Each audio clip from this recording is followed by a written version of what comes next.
Question. You asked the question, what was the relation between the job that she had last year? What was the basis of that question? What do you kind of find out? That tells me how long she's going to stay on the job before she gets bored and starts looking for another job. There are 4 answers. Different means after 6 months she's going to be bored and start looking for another job. So as a supervisor, I need to know that about every 4 to 8 months I need to start giving her additional responsibilities. I need to be changing something. Otherwise I'm going to lose her. The next period is about 2.5 years, then about between 5 and 7 years, and then 10 years. Those are the 4 groupings of when people leave. And if somebody says it's the same, that's somebody that's going to stay on the job for 10 years before they get bored and want to change. So for them, you know, at about 9 years, you need to start adjusting their job just a little bit. And then you get another 10-year window with them. And that's why that question is so important. If you're hiring somebody that needs to change every 6 months, you need to know about that so that you're not losing them in 6 months. What do you think about hand gestures?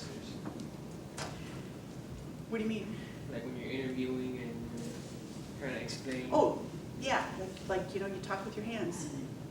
That's who you are. I mean, if somebody's sitting like this, I'm wondering, what are they holding in?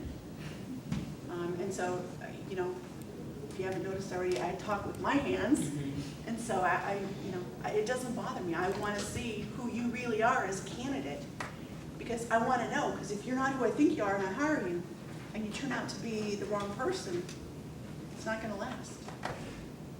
And then it's not good for you, and it's not good for me.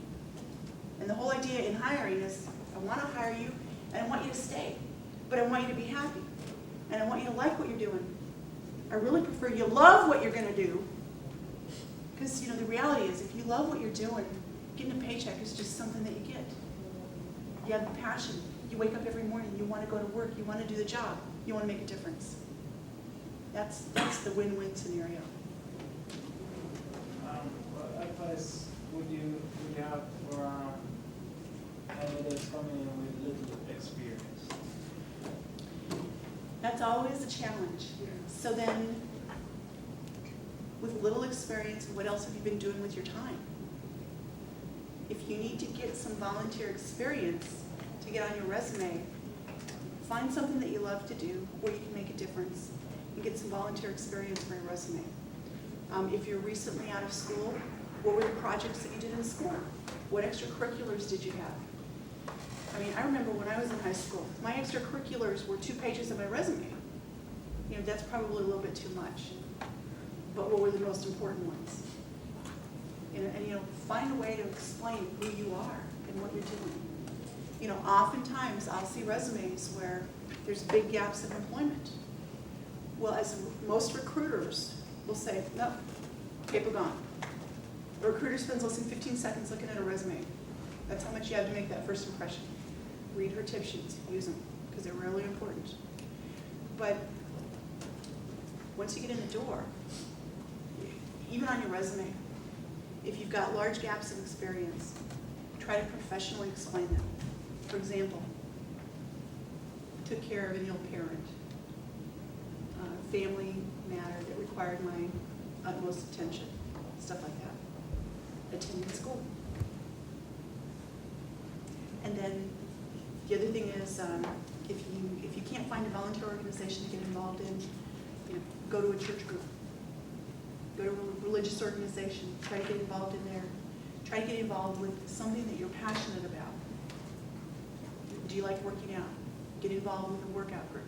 Get involved in a running group. Some way, get involved somehow. Show involvement, show interactions with people. What's the first thing that catches your eye when you look at a resume?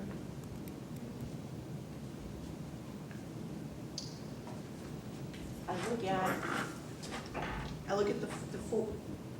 Typically, I don't look at it on paper. I'm looking at it on a screen. And so I'm looking at how it opens. The first thing that I see is, when you save this, did you save it so that it's going to be in print view? Is it going to show all the dots and spaces and the tab marks? Is it going to show me that you don't know how to format a resume? Is it going to show me that you've got typos? Believe me, the typos jump off the page at somebody. I mean, on my own resume, I can read it 100 times, and I don't see the typo. And I run spell check, and I miss it, and there's a typo. Have everybody you know in the world help you with reading that resume to make sure there's no typos. Turn on your spell check in every which way it exists. Turn on your grammar check. Make sure that you've got full, I mean, I look for the little red and green squigglies. If you've got them, I'm gonna look and see how bad they are. So those are some of the things I look at. And you know what? None of that has anything to do with the job. Just like every question I asked your instructor had nothing to do specifically with the job. It's more about who is she? Who is she, knowing who am I, and can we work together? Yes? I see you did not discuss salary. When do you do that? I usually will go, if we would have had more time tonight, I would have then gone into the salary. And I start it like this. After we get through a certain period of question, I say, okay, I see that, in your current position, what's your current base salary? And I ask it straight up. And I'm also gonna ask it when you don't expect I'm gonna ask it. And you better not lie to me about it. And then I'm gonna ask, are you currently eligible for a bonus, or commissions or incentives? And how does that program work?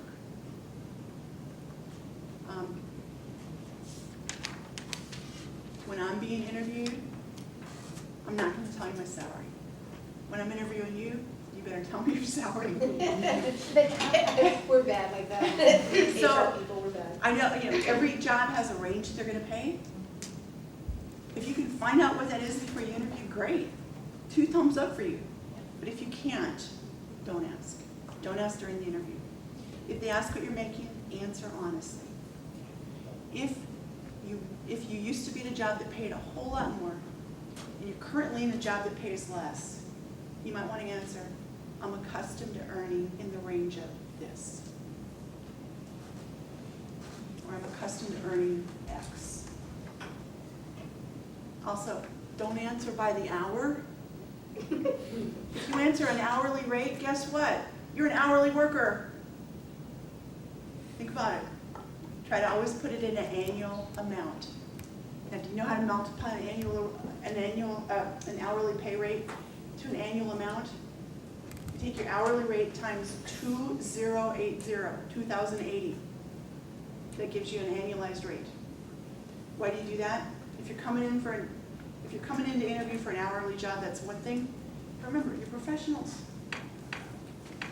It's about the big picture, right? It's not about what you're going to earn for every hour. It's what your earning potential is going to be. And answer the question, right? Is the answer that is too long? Say again, please. Answer the question, right? Is the answer that's too long? The answer is too long if the interviewer gets a diminished look on their face and doesn't appear to be paying attention. For me, I'm pretty good at glossing over, and I'm calculating this and I'm calculating that, and I'm still giving you great eye contact. So it's really important to read the interviewer. The other thing you might want to say is, if I've kind of rambled on just for a little bit. Do you feel that I've covered the basis of what you were looking for? Or I just get so excited about this because I'm so passionate about it. I know I've probably given you a lot longer answer than you were looking for. Some recruiters will say, yeah, you have. Or they'll say, no, it's okay, I really enjoyed hearing about this. For me, you can give me 5 words and I'm okay, because I'm big picture focused.